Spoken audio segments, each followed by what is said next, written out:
Shout out to any 30-plus-year-olds who were hungover this weekend. I feel your pain. This is a message for you, the invincible one with the cross-shaped tattoo. Tomorrow's gonna suck.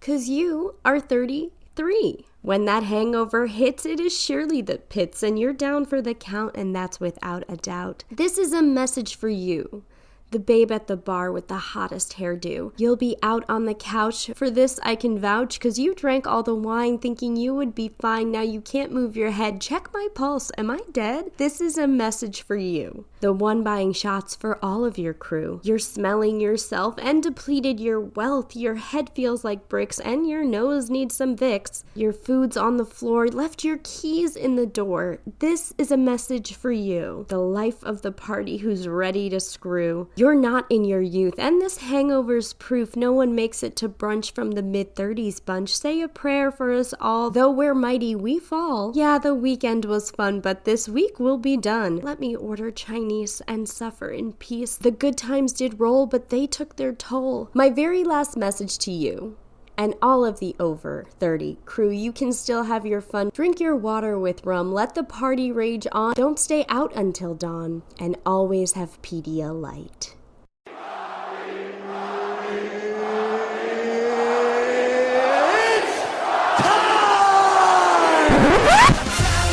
Time for Duh. Rocket.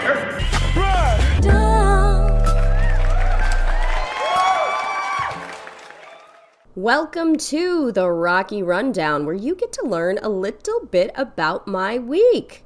Party God Squad, hello! I hope you're feeling incredible and that whatever you're doing it real sexy. I saw two very interesting movies this week. The first was Rosemary's Baby, and spoiler alert, there will be spoilers. If you haven't seen this movie from 1968, I don't know what to tell you. You've had 53 years. I watched this movie outdoors on a projector with my family. My cousin and I were laying on a sheet and we had a blanket on the ground. And yeah, if you're wondering if I spent a great deal of the movie swatting little beetles off of us, you would be correct. The gist of the movie, Rosemary's Baby, is that Rosemary is deceived by her slick-talking, gaslighting husband and nosy-ass neighbors. They drug her up, and all these other people who are much older than her, they put a devil seed inside of her. And I think everyone who thinks Hollywood elite drink baby's blood got the idea from this movie. I mean, I could be wrong about that, but I was kind of like, oh, okay, that's where the rumor started, maybe? Not for nothing. It didn't make anyone in the movie hot. Call me shallow, but if you're gonna drink baby's blood, it should at least make you hot. I did not see the appeal. So she was having this really hard pregnancy, and anyone who could help her get out of this disaster situation was in on this disaster situation, because they're all big-time Satan worshipers. They just love Satan. Then, I fell asleep at the end of the movie, but my cousin did say they never show the demon baby, and she kind of takes to it. I guess she's a good mother. By the way, the devil's spawn didn't ask to be the devil's spawn, so I'm kind of glad that Rosemary ended up loving it. Say lovey! The second movie I saw was drumroll, Black Widow. And I saw it in the theaters, which I haven't done since I saw Once Upon a Time in Hollywood. That was the last movie I saw in the theaters before the you-know-what. And when I left the movie theater, I had mosquito bites all over my left arm. At least I hope they were mosquito bites. Obviously, because Black Widow is a noob, there will be no spoilers. Because people who spoil new movies are assholes. Someone did that with Get Out for me, and I still think about it to this day. What an asshole thing to do. Don't be an asshole. Black Widow was great. It was funny, it was action-packed, not very sexual, however. If you creeps are looking to jerk off in the back of a Regal, I'd suggest you choose a different flick. I'd also suggest not jerking off in the back of a Regal.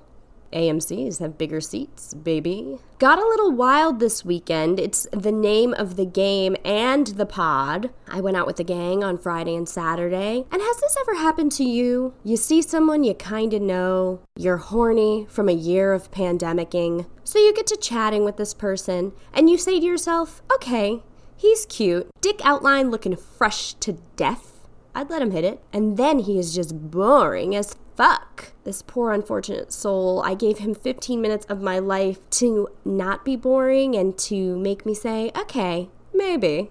I worried that if I let him anywhere near my pussy palace, that she'd never speak to me again. And we can't have that. My vagina is my best friend. So even for the party gods, I could not give this man a wild night. What if I did sleep with him? And when he went to tell his friends his experience with me, his friend died of boredom because this dude is so one note.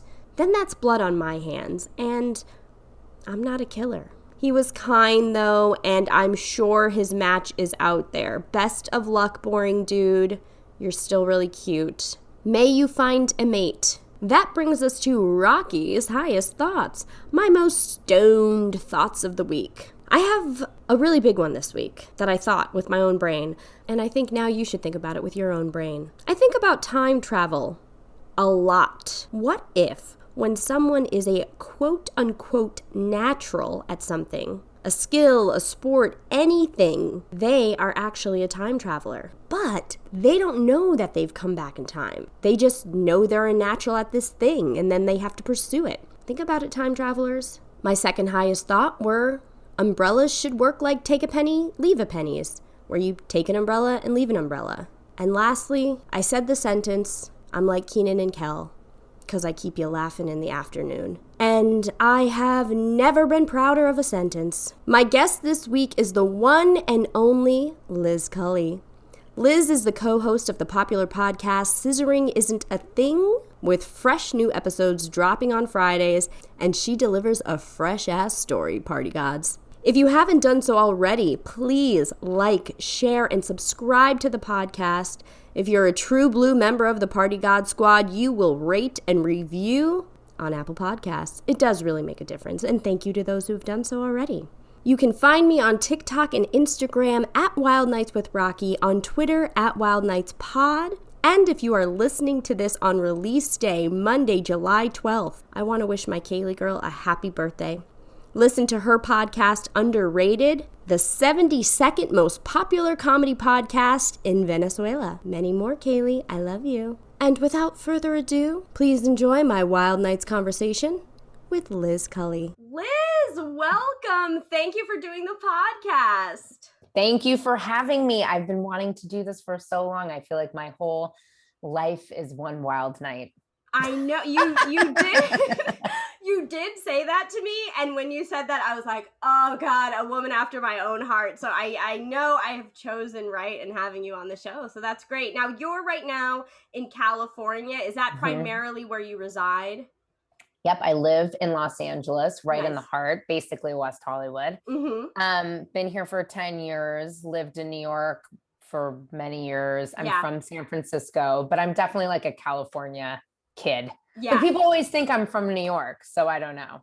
Well, I think, there's some perks to living in New York for a really long time. You pick up the kind of like edge and coolness of there's something just so cool about New Yorkers. And so you pick it up and then, you take it with you wherever you go. So you have that New York edge. I think so. I think I'm also just pretty direct. And I think that's what I love about New Yorkers is they're very, you don't have time to fuck around, right? Yeah. You got to get to the train. You have a meeting over here. You got, you know what I mean? I think there's no time to mess around. Oh, there's my wife. We Say have hello. a friend. And hello. my dog, Ravioli. My God. It's a party. It's a party. It's a party. Welcome to recording in quarantine. No, I love it. Hello. I'm Rocky. Recording. This is Rocky. We're doing a show where I'm going to tell everyone about a wild night of my life. She's like, good luck with that. Okay. Anyway, sorry. Keep going. No worries. I just think New Yorkers, we have that kind of like edge about us, but honestly, we're very friendly at the core. Most friendly. The most honestly, friendly. I think, it's so interesting when you talk to people that aren't from a metropolitan area and they think about New York and they think it's this scary, intimidating place. But I would argue that you can get directions and like people are way more friendly and willing to help you in New York than any other metropolitan city in America. Like, Yeah. forget it. Los Angeles, everyone's a jerk. Mhm. Also, nobody knows where anything is. So forget about that. And then San Francisco, where I'm from, again, like now the city's changed so much, but it's not as friendly. I think New York, I mean, you know, New York is New York for a reason. And I think it's a lovely, very warm and welcoming place. And if you move to New York from somewhere else, if you're a transplant, as it's called, you usually have to be a little bit precocious. You do have to be precocious. And, you know, I was a very precocious child. Absolutely.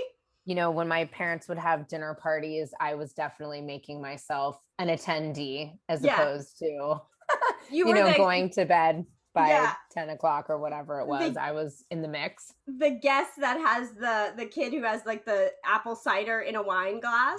Oh my God, 100%. That's so funny that you say that, because I actually, you know, my parents, they don't have the childhood home that I lived in anymore. Right. So I've helped them pack over the years. And I have a little set of like glass cups that were probably for brandy. They were my grandmother's, but I always used to put Martinelli's in them, like at the party. So yes, I was that really like weird, annoying kid that was definitely at, that like was wanting to look like I was drinking wine with the best of them. And I guess I should just jump into my wild night for you. Right. Well, Liz is wild. My life is so wild nowadays with dogs and wives and dogs and wives and raviolis. No, but Liz's wild word was precocious. So Liz, everyone's dying to hear about your precocious self. Well, okay. So, and you know, it's so funny. I was nervous about doing this show because I didn't know which wild night to talk about. And I think people that listen to me on my podcast or they listen to me on the Taylor Strucker show, they always expect me to talk about like a crazy celebrity night. And here's the thing. When I finally moved to Los Angeles at 25, 26, I can't talk about any of those nights. I can't. So I had to think about a night that sort of defined me as the person that I am. And I would actually argue was my first wild night. Okay. So I'm giving you my first wild night. So picture it. Yeah. It's the year 2000. So I don't know what you were up to in the year 2000, but I was like 12. Okay, so I'm a little older than you. Okay, so I was like, I was 15. Okay, just a tiny bit then, yeah. Just a little, but like 12 and 15 matters. Yeah, it does. They do, yeah. So I'm 15. I'm dating what is definitely the hottest, baddest boy in all of San Francisco. Ooh. The guy that like nobody wants anyone to date. Okay. You know?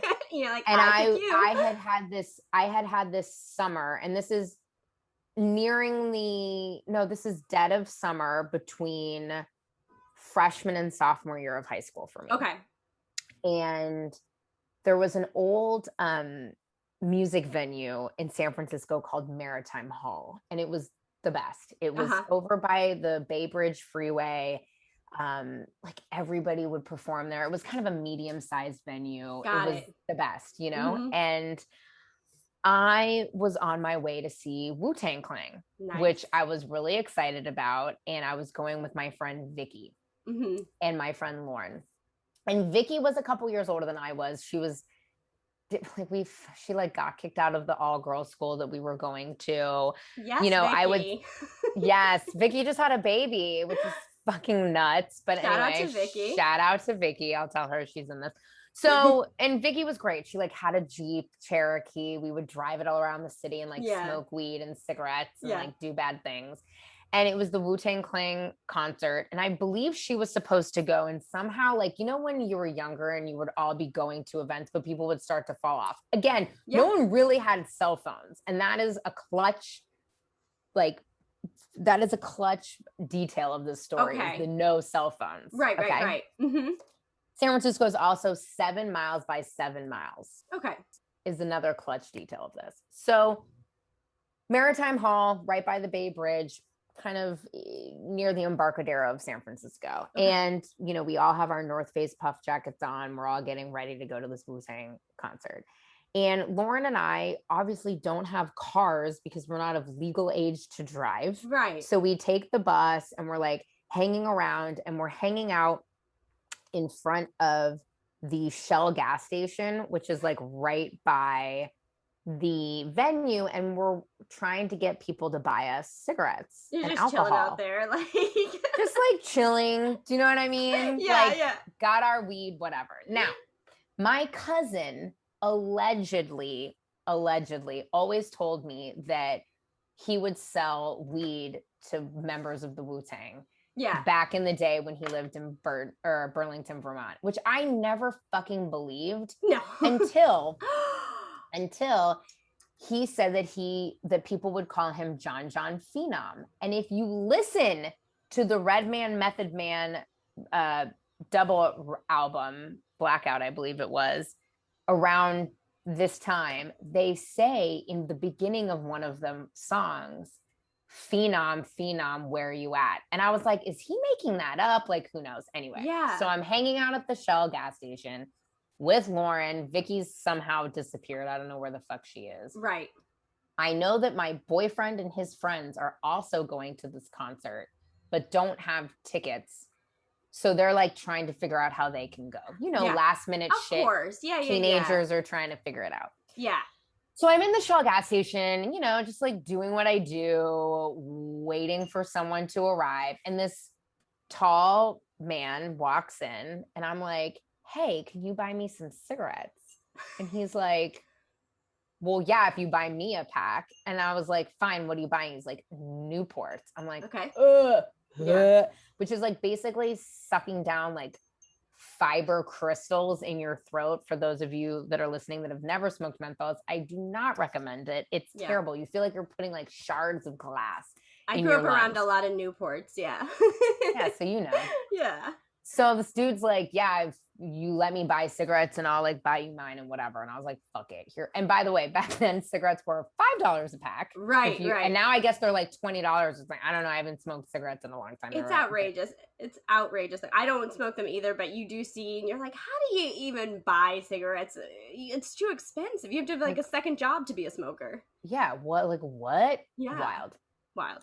So I was like, yeah, fuck it. Here's $10, buy whatever. So he like comes out, throws me a pack of cigarettes, but he had a hat on and a hoodie. And I was like, damn, that looks like the RZA. But like, I also was like, I don't want to be that white girl that like calls out the wrong, like calls a black man by the wrong name. And absolutely. Like no. Yeah. And I'm like, what, 14, 15? So I was like, whatever. Fuck it. And he's doing you a favor.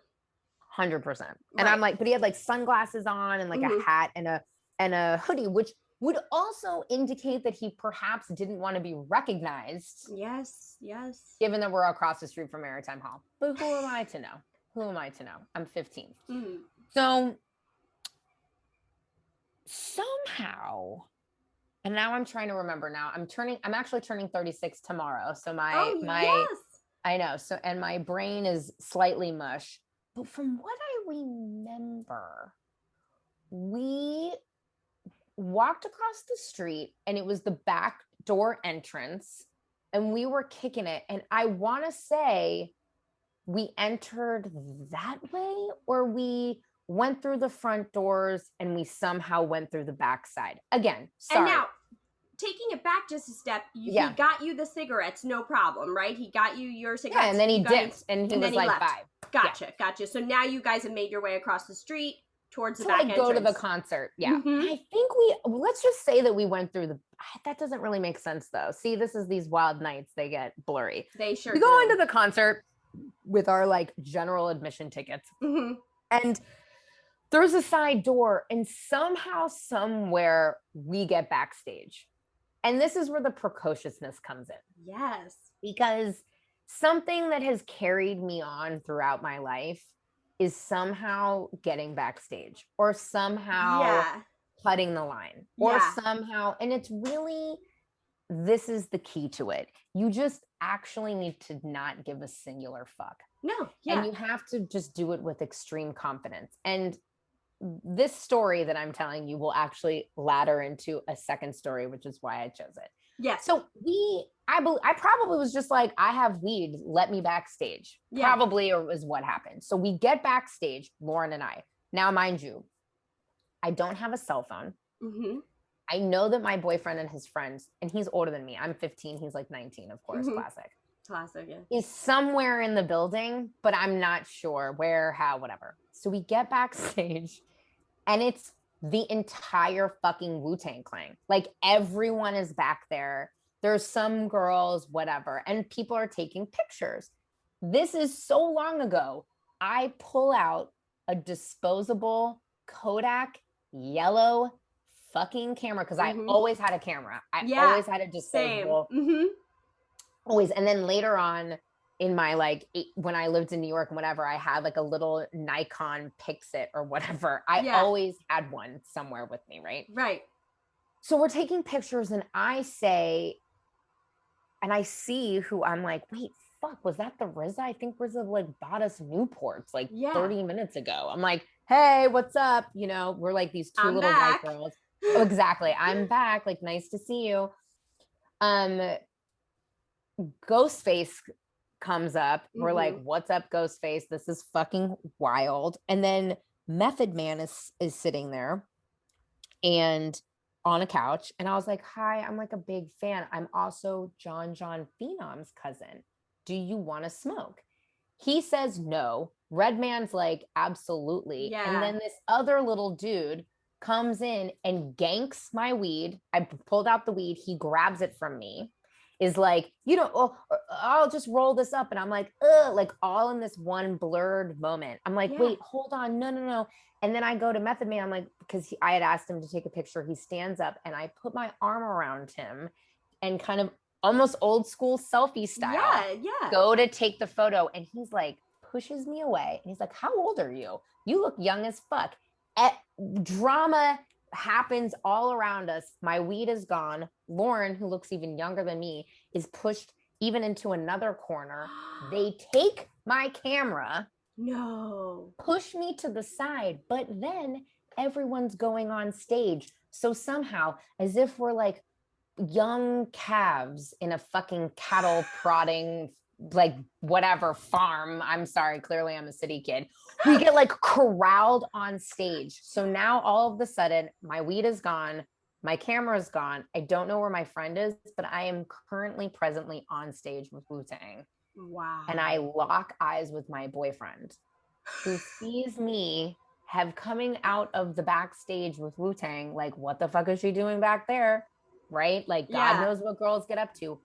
Freaks out, turns around, walks out. And I'm like, oh, it was like slow motion. I'm like, help me. I get pushed around, whatever. Then we go back. I'm like, they do a song. I don't even remember what the fuck happened. Somehow I get backstage again. The security guard who was there when they ganked my weed, ganked my phone, and saw Method Man be like, how old is this fucking girl? I don't want to catch it. Exactly. Pushes me out the back of the venue. So you can't even go into the crowd. Pushes me the fuck out, and there I am back at the Shell station. Alone. By myself. Because with no cell phone. Yeah. So I sat there for 2 hours until the concert ended. My friend Lauren did not come out. Finally comes out. Boyfriend, don't know where the fuck he is. I have no cell phone. I've lied to my parents. I've told them that I'm staying at Vicky's house. Vicky never even made it to the fucking concert. Yeah. Now, I told you guys, San Francisco is 7 miles by 7 miles. Lots of hills, as I'm sure you've seen from television. I fucking walked from Maritime Hall all the way to Vicky's house alone in the middle of the night. And it took me 3 hours. Yeah, and then everything was fine. He was really mad and we didn't talk for like 2 weeks and then we got back together. Now, I'm telling you this story because that was in the year 2000. Jump to 2010. Okay, 10 years later. And I'm in Rome for 2 nights. I've only been to Rome for 2 nights. And there's a Wu-Tang concert. And your specialty. My specialty, okay? And I'm like, oh my God. And we wanted to go. And I'm like, okay, well, how do we get tickets? They're like, and I'm with these French kids. They're like, oh, it's sold out. It's sold out. We can't go. I was like, bullshit. Fuck this noise. Like, let's just try. They're like, no. There's no tickets. You know, the French are actually like quite like rule abiding individuals.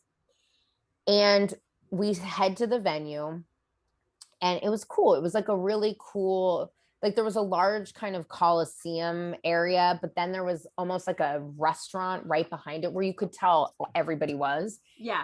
But that's kind of where you wanted to go. You didn't really even want to get to the concert part. You wanted to be like in this Italian kind of like cool bar restaurant thing. Yeah. And they walk up and they're like, sorry, we can't get in. It's like VIP only. So I walk up in my American accent, lie to them, tell them that I am the PR publicist for Wu-Tang Clan.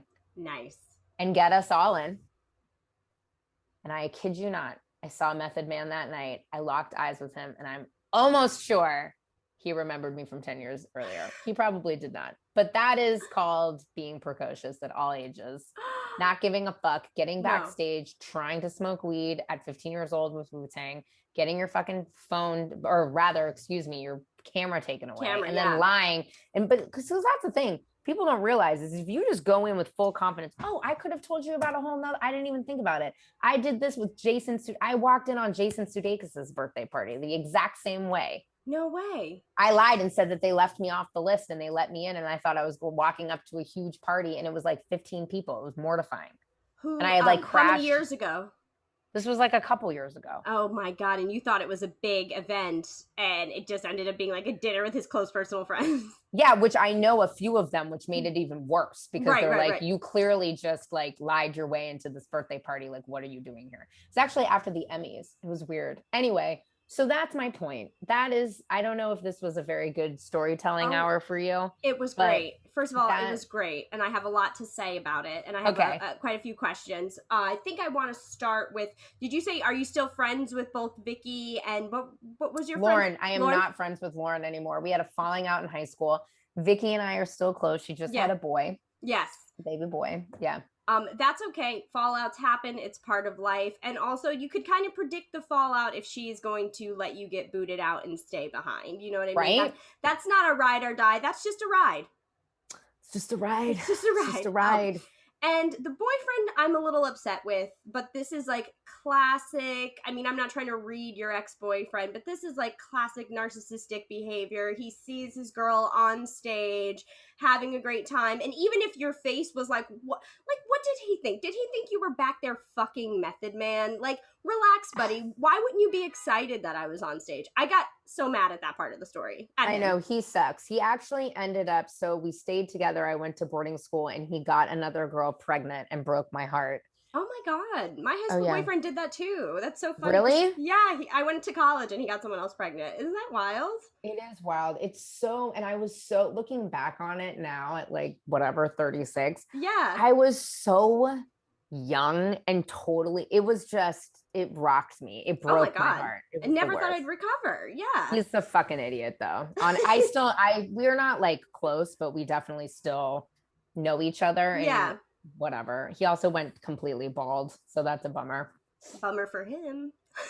Not for you. Yeah, not for me. I'd say you're winning in every way, shape, and form. And sure so Method Man, did you ever get the scoop from your cousin? Was your cousin lying, or did he get the name from the song? Was he like, oh, that's me? I never got it story? Confirmed. My cousin is sort of a loser. Okay.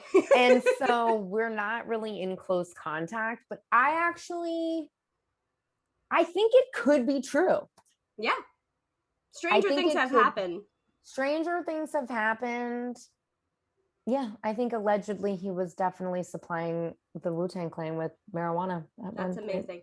Do you ever feel like there's going to be, because I kind of feel like I will be honest, I 100% feel like things happen in threes. So is there a part of you that feels like you will meet Method Man, Redman, any of the Wu-Tang Well, it Clan? almost happened in the pandemic. Oh my God.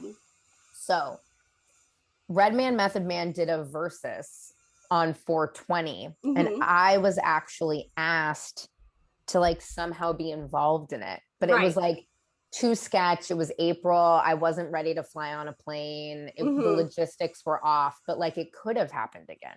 It will. I can't wait. I hope I'm like at least in the top 5 people you call when you're like Method Man. I just met Method Man, Redman, any of the Wu-Tang Clan. You were right about the third time. I know. And I feel like the RZA is like, oh, wait, actually, no, I haven't seen him again. He's just like in LA so much now that I Right. feel like it could happen. But yeah, Absolutely. no, I think you're right. There will be a reckoning of me and Wu-Tang Clan again. And then I know it wasn't your main story, but for the Jason Sudeikis birthday party, how did you get yourself Yeah. out of it? Okay, well, so I went to the Emmys with a friend of mine who was nominated for, I think, like editing or animation, like something random. Right. And he lived in Hollywood. And at the time, I was like, there's this amazing cocktail place called Sassafras Saloon. We should Mm-hmm. go. Yeah. It's actually a really cool place. They uprooted an entire building from New Orleans, put it on the back of a flatbed truck, and moved it to like That's Los Angeles. It incredible. was pretty Yeah. cool. So, and I'm like in a ball gown because Yeah. I've just gone to the fucking Emmys, and I'm like, let's go there. So we go in, and they're like, hey, we're closed for a private event. And we had already been to the governor's ball, and I Right. just, was at the time, I was like, I'm not ready to like let this go. Like, let's just keep partying. Yeah. So we walk up, and he starts to like turn around. And I grabbed Luke by the arm, and I was like, well, we're on the list. I'm confused why we're not on the list. Yeah. And I just like looked at the guy straight in the face. I'm like, right there. And I kept pointing to the list and saying my name over and over again. He's like, okay, yeah, sure, it's here. Mm-hmm. So he sent us upstairs. We walk in. Half the people are in like tuxedos and ball gowns because they've been to the Emmys. But then like Olivia Wilde, Yeah. of whom I've met before, Right. and Jason were not. And I was met with Fred Armistan, who was so lovely. Yeah. And I was so drunk. And basically, at that point, I hadn't come out to my mom yet. So he and I had this like long emotional conversation about like me coming out. Yeah. Which was so random. Yeah. And then my friend Kenna walks in, who's really close friends with Olivia and Jason. And he's like, hey, Liz, and kind of pulls my arm over. At the time, I was working at MySpace, and I was working with Kenna. And Kenna, for the listeners, was a pretty famous musician, he's responsible for the mashup between Justin Timberlake and Timberland. He introduced them. Oh my God, Justin Timberlake. So he's like a very favorite. well-known guy. Kenna's great, whatever, and a very close personal friend. Right. Kind of like a older brother. Yeah. He pulls me to the side. He's like, what the fuck are you doing here? And I was I don't know. I lied. I don't know. Well, yeah, it was so obvious because it was like a fucking 10-person dinner thing. And I'm just sitting there in a pink ball gown, like wasted. No, they did not kick me out. I sat there. I talked to this other woman who goes by, I think, like Bitsy or something. She's in some show. Her name's Elizabeth. We talked about that. I think she is famous. I also have this horrible thing where like I know people are famous, but I don't know what they're from. Right. You can recognize their face. Yeah. So she was there. Olivia and Jason did not speak to me. That's okay because it was very strange. Yeah. Like imagine rocking up to like someone's birthday party and there's like 10 people and you're clearly in a ball gown. But like I said, Fred Armistan, he took me to the side. That was like the height of Portlandia. Yeah. And he was lovely. And I just kind of committed. I like just took on the air that I was invited and that I should be there and just like went with it. I love that. That's how you have to be. You have to you have to have some conviction when you're lying about getting into famous parties. 100%. You know what 100%. I mean? Now, Liz, you co-host a podcast called Scissoring Isn't a Thing. Mm-hmm. It's a very good podcast. I've listened to quite a few episodes. I enjoy it. How did that podcast get started for you? Because when did it start? April 2020? Was that? Yeah, it started last year, height of COVID. Height of COVID.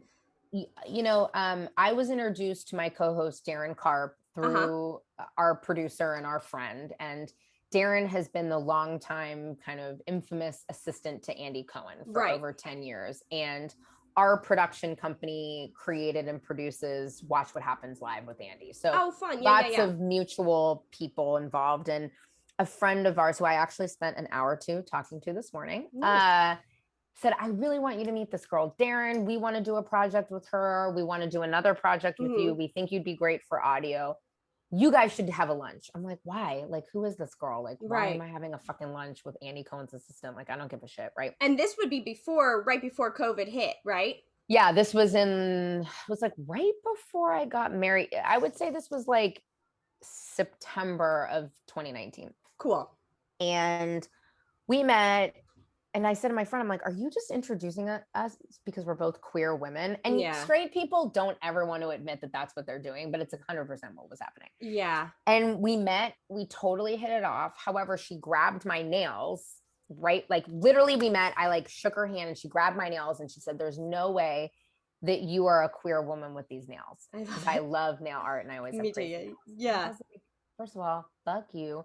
Second of all, that is so stupid. And like lots of queer women have long nails. Like, what's the next thing you're going to ask me? Is scissoring a thing? And like, that's where we kind of, you know, started to talk about all the crazy things that people ask us. And yeah. And then we recorded actually 19 episodes the week and a half before the lockdown happened. Wow. Not knowing what was happening because she lives in New York. I live in LA. We wanted to bank episodes.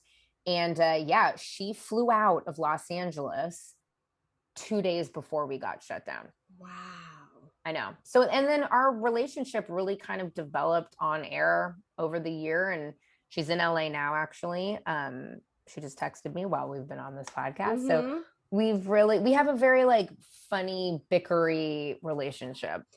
Yeah. So I find that really interesting that you say, and you're not the first person to say to me that their relationship with someone, whether it was a friendship, but it's been actually quite a few friendships that have developed over the pandemic, over screen, phone, you know, this new digital kind of way we have to form relationships. So I actually am a little surprised by that because you two have quite a rhythm with each other. You know what I mean? Thank you. It was rocky. There's been rocky episodes. I think, you know, we're also two really big personalities and we're very different.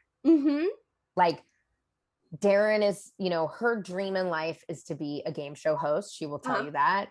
When you listen to her, it's very traditional radio sounding. I, on the other hand, am like a precocious rapscallion who believes that Tupac is still alive and prays to Whitney Houston. Do you know what I mean? So like we are very different people, but yeah, I thank you very much for that compliment. I will tell Darren, we really appreciate it. It's true, and I can see the juxtaposition in your personalities, but a lot of the time, especially with podcasts, I listen to a ton of podcasts, that works. That's what people listen for. There are people who probably listen for just for you. There's probably people who listen just for her, and then there's people that listen to hear the two of you together and you know how you're going to interact with your guests. So you definitely you kind of struck gold here. It's really great. Thank you. Thank you. I love it. Thank you. I appreciate that. Yeah. So will you let everybody know where they can follow you on social media when scissoring isn't Some people a thing? think it's a thing. So if you Rocky, if you want to think it's a thing, go ahead. I feel like I've scissored with some dudes before when you're like dry humping. Yes. I've scissoring. It can be, it's not gender specific. No, you know what I mean? No. Scissoring isn't a thing, or it is. I mean, that is up to you, the listeners. It is. Well, you can listen to Scissoring Isn't a Thing. We have 65 episodes that are already quite live, and they're on all platforms. We release episodes every Friday. I'm on the Taylor Strecker Show typically every Tuesday. You can subscribe to that. Taylor is amazing. If you don't know her, our life story is so insane how we met when we were kids at acting school and then lost touch for 20 years. And now we're back together. People tend to love that. I'm typically on Tuesday mornings. And then you can follow me at Listen to Liz on all social media platforms at your own risk. I'm just kidding. At your own reward, we'll say. Oh, God, I don't know. Liz, I want to thank you so much. You shared, I got lucky, and sometimes that happens on here. I'll get lucky and I'll get 2 Wild Night stories, so I really appreciate you sharing both of those. I hope when you meet Wu-Tang Clan, I'm in the room. I'm going to be there. I just don't know, you know, and I know, I never thought it was ever going to happen again, and now you've really like made me believe that third time's a charm. I hope I'm more prepared. Hey. But what if it happens? I'm calling you. You're on my top 5. I have to be in your top 5. Liz, thank you so much for doing the podcast. And this was a joy, a pleasure. Thank you very much. Absolutely. We'll talk soon. Bye.